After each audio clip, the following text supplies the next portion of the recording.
नमस्कार दोस्तों, स्वागत है आपका आपके अपने YouTube चैनल पर। तो जैसे कि आप लोग स्क्रीन पर देख पा रहे हैं, आज की हमारी video short and basic short hand की जो हमने सीरीज स्टार्ट की थी, उसके चैप्टर 1 की पार्ट 3 होने वाली है, जिसमें हम बात करेंगे नेक्स्ट वोवल और शॉर्ट फॉर्म्स के बारे में। तो चलिए इसी के साथ वीडियो को शुरू करते हैं। देखिए हमने पिछली 2 वीडियोज़ में क्या डिस्कस किया था, हमने कॉन्सोनेंट वोवेल्स के बारे में डिस्कस कर लिया था। अब हम सेकंड प्लेस वोवेल कर चुके थे, जो कि था लॉन्ग ए। हमारा नेक्स्ट आज का जो टॉपिक है वो है सेकंड प्लेस का दूसरा वोवल, जो कि होता है शॉर्ट ई। ठीक है, हम देखने पे भी नहीं जाएंगे इसको कि यहाँ पर ई लिखा है तो हमें ई की साउंड आएगी या फिर कोई और दूसरी साउंड आएगी। हम देखेंगे वर्ड को बोलकर। यहाँ पे ना बच्चों को बड़ी कंफ्यूजन होती है कि सेकंड प्लेस का वोवल है, शॉर्ट ई कैसे होगा, शॉर्ट ऊ कैसे होगा। तो अभी जो साउंड बताने वाला हूँ, आप साउंड से पहचानेंगे उसको। ठीक है, इसके बारे में मैं आपको बता देता हूँ। इसकी पोजीशन कैसे होने वाली है। इसकी पोजीशन होने वाली है स्ट्रोक के मिडल में, जो कि सेकंड प्लेस वोवल की होती है। किसी भी प्लेस की, किसी भी कॉन्सोनेंट की सेकंड पोजीशन कौन सी होती है? सेकंड, उसके मिडल में। चाहे वो कर्व हो, स्ट्रेट हो या हॉरिजॉन्टल हो। ठीक है, उसके बाद हमने कौन से स्ट्रोक सीखे हैं? हमने सीखे straight downward, P B T E A, P B T D J और जे। ठीक। फिर हमने सीखा जॉइनिंग ऑफ कॉन्सोनेंट के, इनको जोड़ेंगे कैसे आपस में। जैसे बी, ये लिखा है पी डी, ये चे पी जे टी बी और ये डी। ये सब सीखा हमने। अब हमारी बारी है सेकंड प्लेस का अगला वोवल सीखने की, जिसकी आज आज की वीडियो में जिसके बारे में बात करेंगे। ये देखिए आप लोगों को स्क्रीन पर दिख रहा होगा सामने। शॉर्ट ई करने वाले हम। अब शॉर्ट ई पोजीशन मैंने आपको बता दी, क्योंकि ये सेकंड प्लेस का है तो स्ट्रोक के मिडल में लगेगा। शॉर्ट वोवल है, जहां पर शॉर्ट ऐड हो गया ना, वो लाइट हो जाता है ऑटोमेटिकली, चाहे वो डैश हो या फिर वो डॉट हो। ठीक है, तो अब हमें साउंड कौन सी आने वाली है? आप लोगों ने एलिफेंट सुना ना, एलिफेंट, एलिफेंट बोलते हैं। तो एलिफेंट में हमें स्पेलिंग में तो ई लिखा है, पर लेकिन आवाज कौन सी आ रही है? ए वाली जो आवाज है ना, ये ये जो आवाज है, ये यूज होती है इस वोवल में। ठीक है, जैसे कि एच, एलिफेंट बोल के देखो। जब इसकी प्रैक्टिस करोगे ना तो इसको बोलकर देखना, एलिफेंट, एलिफेंट। ऐसे ही च, ए ज, बै बी ए, ट, bat, P A P, Pep. Short है तो हल्की आवाज होगी, बोलने में बिल्कुल भी फोर्स नहीं लगेगा, हल्का सा साउंड आएगा। टेड, टी ए ड, टेड, ए, ये है ना ए, एलिफेंट। टी ए ए ड, टेड।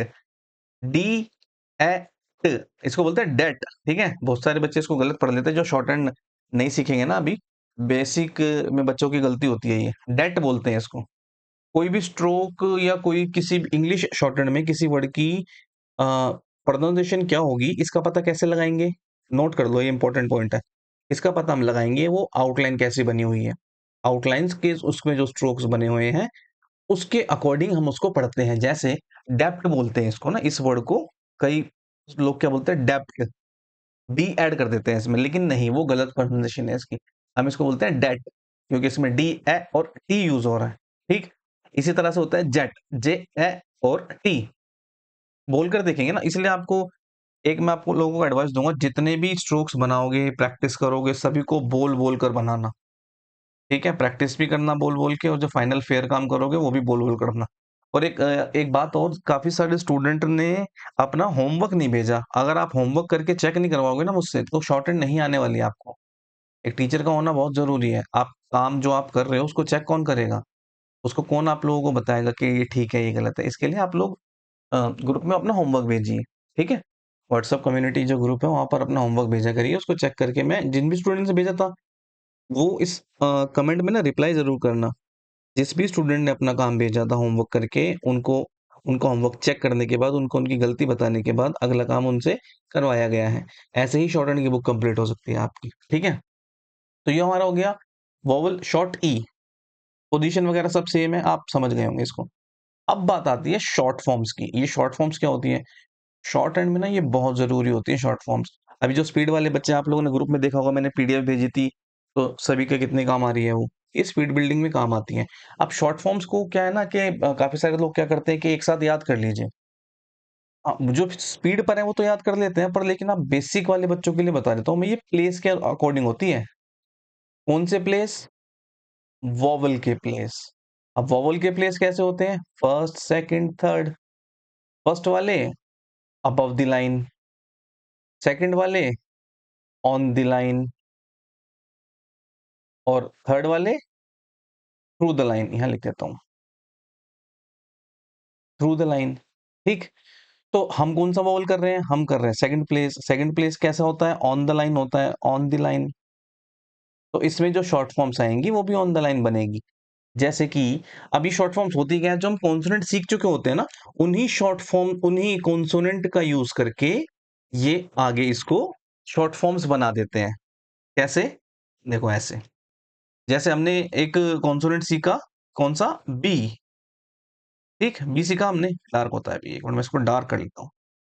हमने सीखा कॉन्सोनेंट बी। ठीक है, इस बी से, ये तो हो गया कॉन्सोनेंट, इस बी से हमने बनाई एक शॉर्ट फॉर्म। शॉर्ट फॉर्म कौन सी? Be. Be was verb, been और बीइंग वर्ब की फोर्थ फॉर्म हो जाती है, जो फर्स्ट सेकंड थर्ड वर्ब की फॉर्म होती है ना, उसकी पहली होती है बी। ये फिर हमने सीखा था सर, एक टी भी सीखा था हमने। टी कैसे बनाया था? ऐसे। तो टी से कौन सी शॉर्ट फॉर्म बना दी हमने? टी से बना दी इट। कैसे बनेगा? जैसे टी बनता है ऐसे बनेगा, लाइट होता है, ऐसे बनेगा। ठीक है, अब इसी तरह डी से कौन सी शॉर्ट फॉर्म होती है? डी से होती है, ये हमने डी बनाया, डी से कौन सी शॉर्ट फॉर्म बनी? डी से शॉर्ट फॉर्म बनी डू। इंग्लिश लैंग्वेज में यूज करते हैं ना। और फिर इसी तरह से एक चा हो गया, ये चा। चा से कौन सी शॉर्ट फॉर्म बनी? विच। बोलने में उसकी आवाज आएगी उस कॉन्सोनेंट की, ये हो गई आपकी शॉर्ट फॉर्म विच। ठीक है, इस तरह से शॉर्ट फॉर्म बनती है, और शॉर्ट फॉर्म जैसी है एज इट इज आपको याद करनी है, सिवाय उनके जो मैं चेंज करवाऊंगा आपसे। आपसे ना मैं शॉर्ट फॉर्म चेंज करवाऊंगा ताकि हमारी आउटलाइन क्लैश ना करें। ठीक है, चेंज क्यों करेंगे? चेंज हम इसलिए करेंगे ताकि हमारी आउटलाइन क्लैश ना करें, और हमारी स्पीड बढ़े, और हमारी आउटलाइन क्लैश ना करें। हम ये दोनों चीजें कंबाइंड होगी तो हमारी गलतियां कम होंगी। एग्जाम क्वालिफाई करने के लिए इन दो चीजों का होना बहुत जरूरी है। समझ गए आप लोग? यहाँ पर एक बारी मैं फिर भी रफली बनाकर दिखा देता हूँ आपको। ये बी, इट, डू, विच, ये तो ऐसी है द, लाइन के ऊपर डॉट, टू छोटा ऐसे। फिर एक होता है टी डबल ओ टू, या फिर टी डबल ओ जो नेगेटिव के लिए लगता है, टू मच वाला, ये छोटे बनेंगे ऐसे। ठीक है, उसके बाद आ जाता है आपका ये बट, लाइन के ऊपर छोटा। फिर हु भी एक डाउनवर्ड है, क्योंकि हम डाउनवर्ड स्ट्रोक सीख रहे हैं, इसलिए सारी की सारी शॉर्ट फॉर्म्स भी डाउनवर्ड होंगी। ठीक है, याद रखना इस बात को, इंपॉर्टेंट बातें नोट कर लिया करो। जो बात में बताऊं ना, इसको नोट कर लो, उसको रजिस्टर में नोट कर लिया करो। हु, बट, विच, ये सारी की सारी शॉर्ट फॉर्म्स कैसी हैं? डाउनवर्ड बनेंगी। आगे जाके एक शॉर्ट फॉर्म आएगी शुड, जो कि हु के जैसी होगी। ठीक है, लेकिन शुड कैसे बनेगी? शुड बनेगी अपवर्ड, क्योंकि उस टाइम पे हम अपवर्ड स्ट्रोक्स कर रहे होंगे। पर लेकिन अभी हम इसको नहीं बनाएंगे, हु को डाउनवर्ड बनाएंगे। क्यों? क्योंकि हम डाउनवर्ड स्ट्रोक सीख रहे हैं अभी। ये डाउनवर्ड स्ट्रोक्स की शॉर्ट फॉर्म है। ठीक है, चलो अगला देखते हैं। शॉर्ट, जैसी शॉर्ट फॉर्म होती है ना, ऐसी होती है फ्रेज, फ्रेजेस। फ्रेजेस में वो वर्ड होते हैं जो हमेशा एक साथ ही पूछे जाते हैं, एक साथ ही बोले जाते हैं। जैसे टू डू हो गया, बट विच हो गया, ये मोस्टली एक साथ ही बोले जाते हैं। तो जैसे हम शॉर्ट फॉर्म्स को याद करते हैं, ऐसे इनको भी याद कर लेंगे। टू डू, बट, विच। ठीक है, जैसे हैं एज इट इज याद कर लेंगे। और हम फ्रेज, कुछ फ्रेजेस को ना हम बनाते भी हैं। ठीक है, कैसे? देखो, अब दा को मैंने कैसे सिखाया था आपको? दा क्या होता है? लाइन के ऊपर ऐसे डॉट, ये लाइन के ऊपर डॉट क्या होगा? दा। पर लेकिन दा एक ऐसा वर्ड है ना, जिसको हम शॉर्टहैंड में किसी भी वर्ड के साथ जोड़ सकते हैं, किसी भी वर्ड के साथ जोड़ सकते हैं हम दा को। तो जब कभी भी सिंगल दा आएगा तो हम लाइन के ऊपर डॉट बनाएंगे। लेकिन जब किसी, जैसे मान लो पहले आ गया, स्टार्टिंग में किसी पैराग्राफ के स्टार्टिंग में दा आ गया तो लाइन पे डॉट लगा दिया। पर लेकिन अगर किसी वर्ड के बाद दा आता है तो उसको हम कैसे जोड़ते हैं? उसके लिए ना हम एक टिक मार्क कर लेते हैं। जैसे टू द, एक टिक लगा लेते हैं। ठीक, शार्प एंगल लगाते हैं, डाउनवर्ड अपवर्ड ये मैटर नहीं करता, बस आपको नजर आना चाहिए। ठीक है ना? और कोशिश करते हैं जिस डायरेक्शन में स्ट्रोक बनता है ना, उसके अपोजिट डायरेक्शन में लगाने की, सिर्फ इसीलिए कि हमें अच्छे से नजर आ जाए वो टिक। बहुत बड़ा नहीं लगाना, पर लेकिन नजर आना चाहिए आपको। इसी तरह से बी ऐसे लिखेंगे, और बी दा जब हमें लिखना होगा तो बी दा, फिर लिखेंगे विच, ये देखो यहाँ पे बना हुआ है ना, विच दा, ऐसे बनेगा ये, पे दा, ये लाइन पे बनेगा इधर ऐसे। फिर ये आ गया पेड़, कैसे बनाया पेड़? पेड़ दा, ऐसे पहले टिक लगा देना फिर वोवल लगेगा, ऐसे नहीं करना, ये ऐसे भी करेंगे बच्चे गलती, ये बना दिया वोवल लगाया फिर ऐसे दा, नहीं ऐसे नहीं करना। और जॉइनिंग ऑफ द कॉन्सोनेंट, जब मैंने आपको जॉइनिंग सिखाई थी तो मैंने एक बात बताई होगी आपको, बहुत इंपॉर्टेंट होती है वो, कॉन्सोनेंट जॉइन करते टाइम ध्यान रखना है कि पेंसिल को नहीं उठाना होता हमें, ठीक है, पेंसिल को नहीं उठाएंगे हम। जैसे कि मान लो हम मैंने ये ज्वाइन करी, ये पी और ये जे लिखा तो पेंसिल नहीं उठी ना, यहाँ पे दिख नजर आ जाता है। जैसे कि फिर से मैंने ज्वाइनिंग करी एक जे पी, पेंसिल मैंने नहीं उठाई ना, ऐसे अब बच्चे क्या करते हैं, ऐसे और फिर ऐसे, पेंसिल उठ गई गलत। ठीक, दा समझ गए आप लोग, दा जब किसी वर्ड के साथ हम जोड़ेंगे तो एक टिक लगा लेंगे, और कभी सिंगल आएगा तो लाइन के ऊपर डॉट लगा देंगे। उसके बाद पंक्चुएशन आ जाती है, पंक्चुएशन में हम सीखेंगे फुल स्टॉप। इंग्लिश लैंग्वेज में क्या होता है ना, हम फुल स्टॉप लगा देते हैं किसी भी सेंटेंस के बाद, देखो जैसे यहाँ लगा हुआ है, ये लॉन्ग एंड लिखा है, यहाँ पर ये फुल स्टॉप लगा हुआ है ना, लिख देता हूँ मैं, मार्क कर देता हूँ अच्छे से, ये फुल स्टॉप लगा हुआ है, ये इंग्लिश लैंग्वेज का फुल स्टॉप है। और हम शॉर्ट हैंड में कौन सा फुल स्टॉप यूज करते हैं, शॉर्ट हैंड में हम यूज करते हैं लाइन के ऊपर क्रॉस। ठीक है, जैसे ये बना हुआ है, फिर ये बना हुआ है, फिर ये बना हुआ है, फिर ये बना हुआ है। ठीक है, समझे आप लोग, शॉर्ट फॉर्म समझ गए आप लोग, फ्रेजेस समझ गए आप लोग, छोटा सा काम है, ज्यादा काम नहीं है। इसके बाद आ जाती है हमारी एक्सरसाइज, एक्सरसाइज नंबर 1। अब एक्सरसाइज नंबर 1 में आपको इसको कैसे करना है, देखो ये जितने भी वर्ड है ना, ये सारे के सारे वर्ड जो भी एक्सरसाइज में लिखे हैं, ये वो वर्ड है जिनकी आप प्रैक्टिस कर चुके हो पीछे।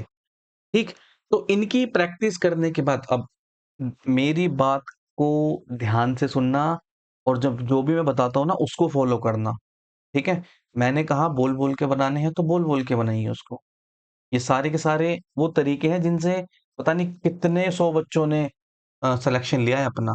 ठीक है, इन तरीकों को फॉलो करिए, इग्नोर बिल्कुल भी मत करिए। शॉर्ट हैंड में एक गोल्डन रूल है, किसी की शॉर्ट हैंड अच्छी होती है, किसी की खराब होती है। अच्छी और खराब में ये डिफरेंस होता है, शॉर्ट हैंड में जो जैसा बनता है उसको वैसा ही बनाया जाए तो शॉर्ट हैंड आपकी बहुत अच्छी होगी। हम अपनी तरफ से कुछ बनाने के लिए उसको, अपनी मतलब अपनी कन्वीनियंस के लिए उसको अपनी तरफ से मॉडिफाई कर लेते हैं ना, वहां से प्रॉब्लम आपकी स्टार्ट हो जाती है। ठीक, अब मैं ये बताता हूँ आपको एक्सरसाइज कैसे करनी है, एक्सरसाइज का काम कैसे करना है, इसका होमवर्क, एक्सरसाइज का होमवर्क कैसे करना है आपको बोल बोल के, क्योंकि आप ये पीछे के सारे वर्ड बना चुके हो, ये हमने यहाँ से स्टार्टिंग से सीखा था, ये हमने सीखे पी बी टी डी चे जे, ये सब सीखे हमने। फिर उसके बाद हमने यहाँ पर सीखा लॉन्ग ए, ये एड एब पेज, ये सब सीखा। फिर हमने यहाँ पर सीखी जॉइनिंग, जॉइनिंग कैसे करते हैं। आज हमने सीखा शॉर्ट ई, एलिफेंट वाला ए आता है जो, ठीक है। उसके बाद हमने सीखी शॉर्ट फॉर्म्स, शॉर्ट फॉर्म सीखने के बाद हमने फ्रेजेस का भी पता चल गया हमें, और हमें ये भी पता चल गया कि दा कैसे बनेगा। ठीक है, अब आ जाती है एक्सरसाइज की बारी कि हम एक्सरसाइज को कैसे करेंगे। देखो जो स्पीड के बच्चे हैं ना, आप लोगों ने ग्रुप में देखा होगा, स्पीड के बच्चों को मैं क्या बता रहा हूँ, क्या समझा रहा हूँ कि बच्चों इस पे ना लाइन डालकर लिखो नोटपैड पे, ये बता रहा हूँ मैं सभी को। वीडियो भी आई थी एक स्पीड बिल्डिंग की, 30 दिनों में अपनी स्पीड कैसे बढ़ाएं। तो जिन बच्चों की बुक खत्म हो गई है और जो स्पीड पे लिख रहे हैं डिक्टेशन, वो जाके उस वीडियो को जरूर देखना। आप लोगों की स्पीड 30 दिनों के अंदर डेफिनेटली बढ़ने वाली है। जो 60-70 लिख रहा होगा 80-90 लिखेगा, जो 100 लिख रहा होगा 120 लिखने लगेगा। चलो वापस आ जाते हैं अब अपने बेसिक पे। इसको ऐसे डिवाइड कर लेना है, ठीक है। एक साइड आप शॉर्ट हैंड लिखेंगे, कौन सी शॉर्ट हैंड, ये एक्सरसाइज जो लिखी है, जैसे कि ये मैं बना के दिखा देता हूँ आपको, ऐसे जैसे ही लिखा the date full stop, the page full stop. अगला क्या है, अगला है डेट द पेज, ये अगला है date the page full stop. ऐसे करते करते ना मैंने पूरी शॉर्ट हैंड लिख दी, ठीक है। अब यहां पर इसको रीड करने के बाद, इसको मैं रीड करूंगा और यहां पर लिखूंगा इसकी इंग्लिश, इसकी इंग्लिश लिखूंगा यहां पर। जैसे कि ये क्या लिखा है, ये लिखा है द डेट फुल स्टॉप, फिर है द पेज फुल स्टॉप, फिर लिखा है क्या लिखा है फिर, अभी लाइन कहाँ गई, डेट द पेज समझे? समझ आ गया आपको कैसे स्केच बनाने? इसको बोलते हैं एक स्केच, वन स्केच। ऐसे आपको 3 स्केच बनाने होंगे, ठीक? 3 स्केच क्यों बनाने होंगे? क्योंकि हम चाहते हैं हमारी कमांड स्टार्टिंग से रहे हमारी आउटलाइंस के ऊपर। तो एक बारी आपने ये लिखी,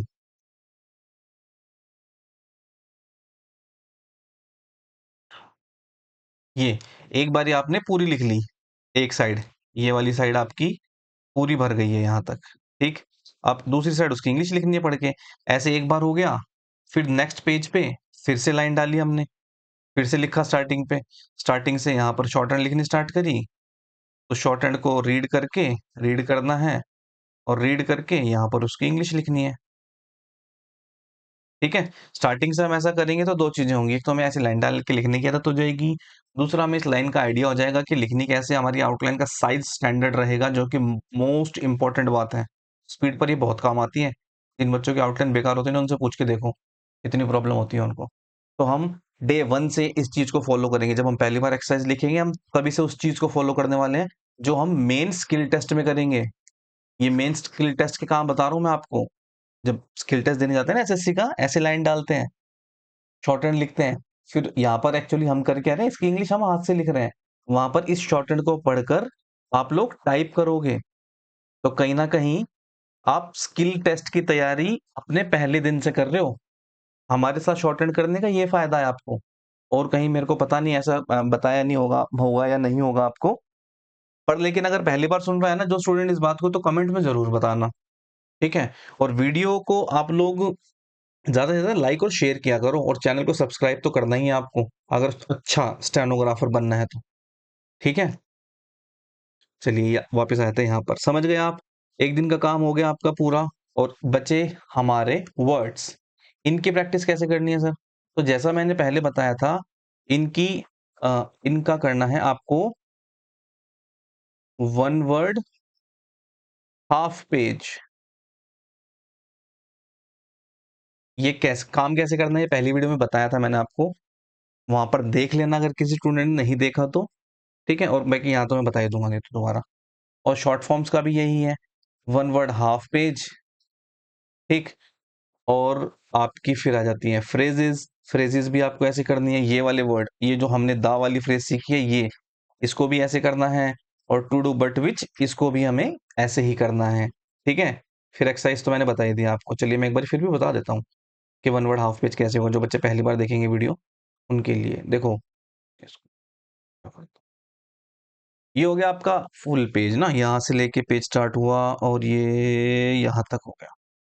यहाँ पे आप मान लो आपने लिखा एच, यहाँ से लिखना स्टार्ट किया, ATCH एच, बना रहे आप ऐसे बनाते बनाते बनाते बनाते बनाते बनाते यहाँ तक।